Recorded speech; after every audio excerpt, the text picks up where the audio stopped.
Throughout the Old Testament, the Jews are presented as the chosen people of God, a people he has chosen to prepare the way for the salvation that he brings. And so they are set apart, separated off from all the other nations in a number of ways. One of those is the sign of circumcision. Another, in the way of life that they live and how they can be distinguished from their neighbors, is in their diet. All these restrictions in what Jews can and cannot eat that we find in the Old Testament.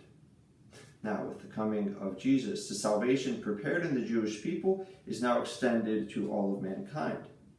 The true chosen people becomes not any one particular race, but rather all those who are united to Christ through baptism. And so some of these distinguishing cultural features also pass away, including dietary restrictions. And so that strange vision that St. Peter has in our first reading today from the Acts of the Apostles, he sees a sheet come down from heaven containing all sorts of living things, including many animals considered unclean by the Jews.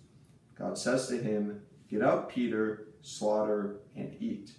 And then, "What God has made clean, you are not to call profane."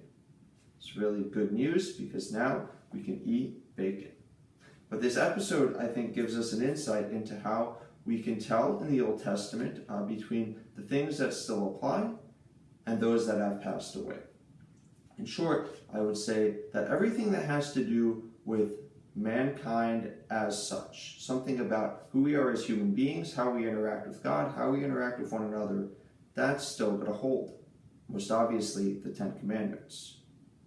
Whereas the things that set the Jews apart as one nation among others, but different from others and set apart for God, for example, circumcision, of course, dietary restrictions, other rules about the way of life, the way they are to live, and how they are to carry out their days, those things pass away because now the salvation that God brings is extended to all. We can give thanks that God, in his plan of salvation, includes not only any one people, but all of us, and so brings us to eternal life.